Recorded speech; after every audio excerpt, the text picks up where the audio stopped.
Olá, muito bom dia. Segunda-feira, 18 de setembro de 2023, no ar o nosso Morning Call da XP. Eu sou Paula Zogby e hoje estão comigo Fernando Ferreira, estrategista-chefe e Head do Research, Rafael Nobre, analista do setor financeiro, e Leonardo Alencar, Head de Análise de Agroalimentos e Bebidas. Já passo a palavra para eles, vendo aqui que tem bastante gente já no chat desde antes de começar o nosso Morning Call. Sejam todos muito bem-vindos, muito bom dia, tem bastante informação hoje. Já vão deixando o like de vocês para a gente continuar fazendo esse Morning Call com qualidade e ver se vocês estão gostando do conteúdo. Vou falando um pouquinho de mercados então. O Ibovespa fechou a semana em queda, em alta de 3%. Fechou a sexta-feira em queda de 0,53%, mas na semana acumulou alta de 3%. O dólar encerrou a semana em R$ 4,81. A semana foi muito marcada pelos dados macroeconômicos. Os números de inflação americana mostraram tendência de queda, mas os dados de atividade vieram fortes, alimentando a discussão sobre a manutenção do tom duro do Fed na política monetária. Lembrando que a reunião do FONC está marcada para essa quarta-feira, dia 20. O mercado está precificando chances altíssimas, 99% de chance da taxa ser mantida, mas a discussão fica em torno das próximas reuniões de 2023. O nosso time de economia acredita que a mensagem do Fed na próxima reunião do FONC deve manter o tom duro, deixando espaço para mais elevações na taxa, mas que essa alta não deve se materializar esse ano, ou seja, que o limite superior da taxa Fed Funds deve terminar o ano no patamar atual de 5,5%. Lembrando que no mesmo dia da reunião do FONC tem decisão de política monetária aqui no Brasil também, na reunião do Copom. Falando nela, a nossa expectativa é de redução da taxa da Selic em mais meio ponto percentual para 12,75%. Um ritmo cauteloso, dado que a atividade segue resiliente, a taxa de câmbio se desvalorizou e as incertezas fiscais permanecem. A gente vai ter live no YouTube da XP nessa super quarta para comentar as duas decisões, então fica de olho. A partir das 7h30 da noite na quarta-feira, o link já está na descrição desse vídeo, você já pode ativar a notificação para não perder. Mas voltando aqui para as movimentações do mercado, estoque 600 na Europa caindo 0,65% agora. Futuros do S&P e Nasdaq sobem levemente, quase 0,7% e 0,07% e 0,12% respectivamente. Os juros das Treasury sobem, de olho no Fed aí, a Treasury de 10 anos agora tem uma alta de 2 pontos base a 4,34%. Petróleo segue em alta, com o barril do Brent acima de $94, no contexto de cortes de produção por Arábia Saudita e Rússia, que a gente já comentou na semana passada, depois da Agência Internacional de Energia ter alertado para volatilidades nos preços e também com expectativa de alta da demanda chinesa em meio a estímulos da atividade por lá. Minério de ferro caiu 0,2, segue perto de $120 por tonelada, e na Ásia a maioria das bolsas fecharam em queda. O Hang Seng caiu 1,4%, o Kospi desvalorizou 1% e a exceção foi o índice de Xangai na China continental com alta de 0,26. A bolsa japonesa não abriu por conta de um feriado. Lembrando que tanto Japão quanto China também têm decisões sobre taxas de juros mais para o final dessa semana. Então a gente fica de olho nesse contexto todo. E falando em tudo isso, hora de trazer as visões do nosso estrategista-chefe, como sempre na segunda-feira, trazendo um resumo da semana que passou e o que esperar para essa semana. Então, bom dia, Ferreira. O que a gente espera aí para os próximos dias? Bom dia, Paula. Bom dia a todos. Pois é, como você mencionou, Paula, semana passada a gente teve uma série de dados de inflação que saíram no mundo. Aqui a gente teve o IPCA, tivemos o CPI nos Estados Unidos, então dá para dizer que semana passada foi a semana da inflação. E essa semana que a gente entra agora é a semana da política monetária no mundo. A gente vai ter decisões não só nos Estados Unidos e no Brasil, aí na super quarta, mas também teremos decisões no Japão, na Inglaterra, Noruega, Suécia. Não sei se eu esqueci de algum, mas enfim, são vários bancos centrais que vão, determinar a sua taxa de juros básica durante essa semana, e por isso a gente espera que o mercado possa sim ter algum tipo de volatilidade, apesar das principais decisões já serem bastante telegrafadas e bastante aguardadas pelo mercado. O mercado fica bastante de olho no statement, no que os bancos centrais falam depois das decisões. Então não só a decisão é importante, mas também o que os bancos centrais soltam aí de comunicados e também o que eles falam para a imprensa após essas decisões. Vamos olhar um pouquinho o que aconteceu na semana passada, se a produção conseguir colocar na tela o nosso resumo semanal, que está lá no nosso site de conteúdos. A gente teve um descolamento de Brasil na semana passada em relação a outras bolsas. Então tivemos uma alta no Ibovespa de mais de 3%, ou praticamente 3%, voltando aí para cima de 118 mil pontos em reais, e em dólares tivemos uma alta aí de quase 5,5%, né? Então, de fato, a gente conseguiu ter uma performance bastante superior às bolsas lá fora, como vocês veem no gráfico da direita. E quando a gente olha quais papéis da bolsa que tiveram uma performance sólida, dá para destacar aqui dois setores, o setor elétrico e o setor de transportes. Então, de fato, setores sensíveis à queda de juros e que tinham ficado um pouco para trás em relação a outros setores sensíveis a juros. A gente vai falar isso na sequência. Por outro lado, alguns setores domésticos, principalmente Via, que mudou o nome e o ticker para Casas Bahia, sofrendo bastante na semana passada por conta aí do aumento de capital abaixo, né, 30% abaixo do preço de tela, mas outros setores domésticos, papéis do setor de varejo também entre as principais quedas na semana passada. Mas de maneira geral, uma semana sólida. Se a gente puder olhar para o câmbio e o mercado de juros, também tivemos uma apreciação da nossa moeda, que chegou a bater aí próximo dos R$5 e voltou para 4,86 na semana passada. Então tivemos uma performance boa do real versus o dólar, e também a curva de juros, algum fechamento de taxa na semana passada. Então, de fato, os três ativos brasileiros performaram bem em uma semana que lá fora os mercados não andaram tão bem.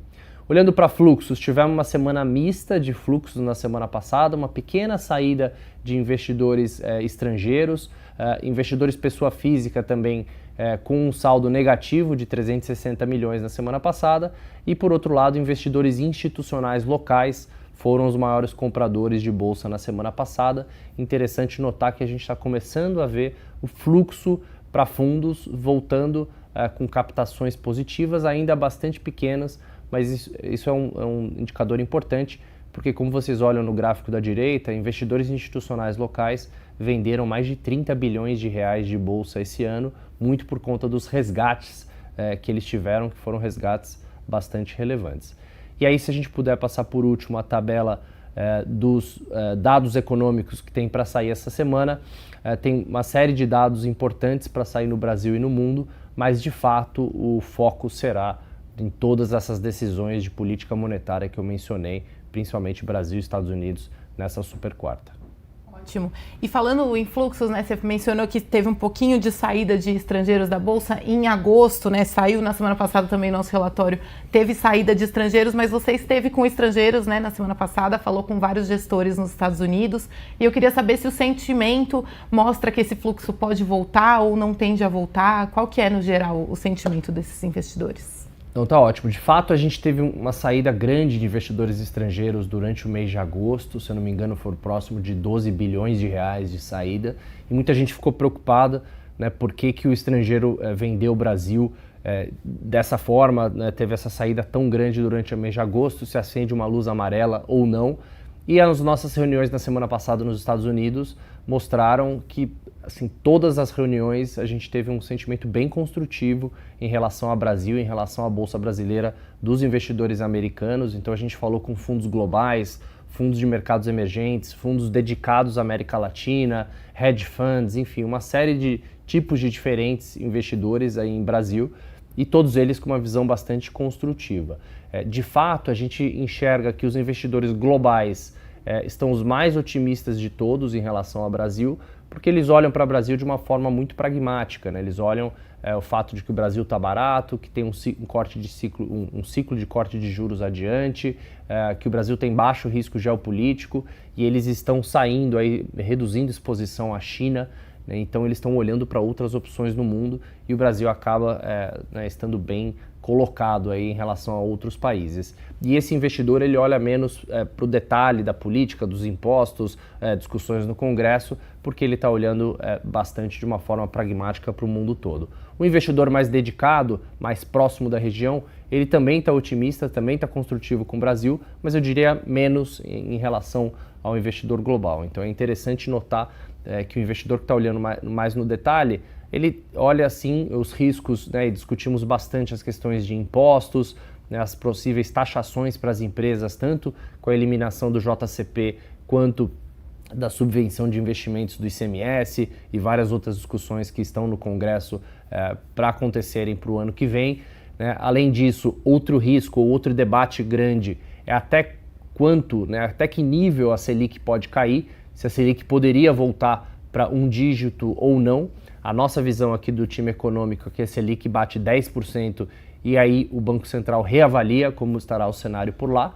Então esse é um grande debate. Será que a Selic consegue chegar aí em 8 e 9 ou se ela se mantém em 2 dígitos?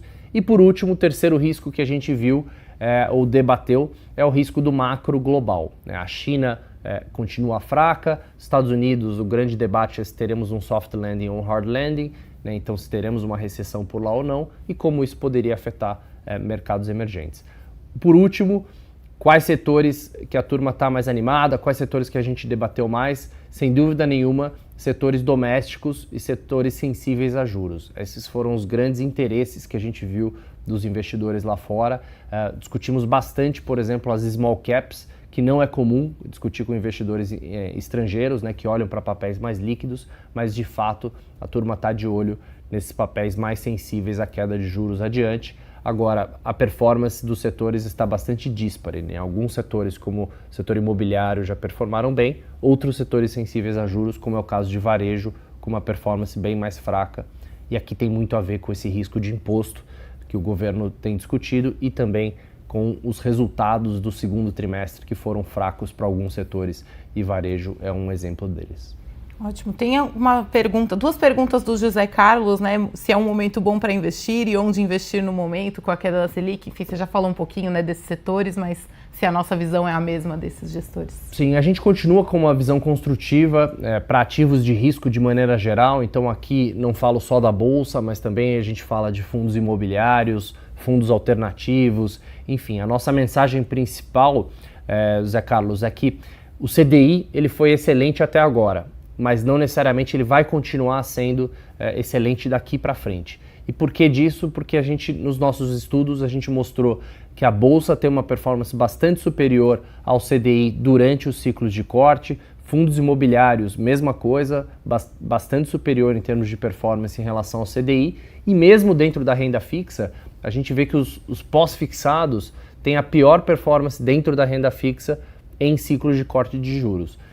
Títulos pré-fixados e títulos atrelados à inflação, em geral, têm uma performance bem superior ao CDI. Então a mensagem principal que a gente passa é momento sim de sair do CDI e começar a olhar para outras opções com um prazo mais longo, um pouco mais de risco, porque é o momento mais interessante para investir nessas classes de ativos.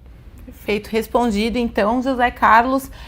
Pessoal, o time fez aqui uma enquete, 60% das pessoas ainda não leram o Expresso, o link está aqui na descrição desse vídeo, recomendo, tem mais detalhes sobre tudo isso que o Ferreira trouxe e também os outros relatórios que a gente está comentando hoje lá em conteúdos.xpi.com.br. Um perfil chamado Minoritários perguntando cadê os likes, também quero saber onde estão os likes, estamos em 145 likes e 493 pessoas assistindo. Vamos chegar em pelo menos 300 likes nessa segunda-feira ensolarada aqui, de muito calor. Bom, a gente falou bastante de fluxos e tem uma ação listada na Bolsa que é realmente muito impactada pelos fluxos, né? Mais do que a Bolsa no geral, diretamente impactada, que é a B3. O time de análise do setor financeiro conversou com a B3 para entender as perspectivas da companhia e quem vai falar um pouquinho sobre isso para a gente é o Rafa. Bom dia, Rafa. Bom dia, Paulo. Bom dia a todos. Bom, exatamente, na semana passada a gente fez um NDR, ou seja, uma série de reuniões tanto com o CFO e time de RI da B3, quanto com investidores institucionais, e a gente soltou uma notinha discutindo os principais temas de discussão nessas reuniões. Então, o primeiro foi justamente essa questão do fluxo, né? Os volumes de negociação na B3 seguem fracos, como a gente viu ali em julho e em agosto, até por um efeito sazonal, eles seguiram bem fracos, e o CFO sinalizou que para setembro, nesse início de mês, a tendência segue a mesma. Bom, a expectativa da B3 é que com o início do ciclo de cortes de juros na Selic, a gente tenha um aumento marginal no volume de negociações, mas que de fato um aumento no fluxo mais sustentado deve vir só ali em 2024 com a melhora do cenário. Em termos de formas, né, até um pouco inorgânicas que a companhia vem tentando ali trabalhar para aumentar essa questão do fluxo, eles vão estender o horário do período de negociações ali para poder pegar um pouquinho mais do investidor de varejo, de pessoa física, segundo eles há uma demanda nessa frente, e eles também estão trabalhando para expandir cada vez mais ali a gama de serviços e produtos ofertados para estimular a demanda na outra ponta. Então, passando aqui para o segundo tópico, ele é em relação à concorrência. De uns tempos para cá, essa questão da concorrência de um novo entrante na indústria da B3, ela vem ganhando força, mas fato é que, segundo a companhia, até o momento eles não viram nenhum produto ou serviço extremamente inovador que seja uma ameaça muito crível para a companhia. O que eles têm visto até o momento é uma competição baseada em preço. E aí, segundo eles, caso a competição seja ali realmente baseada em preço, isso deve ser endereçado pela economia de escala da companhia. Segundo o CFO, o foco principal agora no que tange a concorrência é que a companhia não deixe nenhum produto ou serviço mal ou pouco explorado para que um concorrente consiga vir e penetrar esse mercado um pouco mais nichado, ganhar relevância e aí sim se tornar uma grande ameaça para a companhia.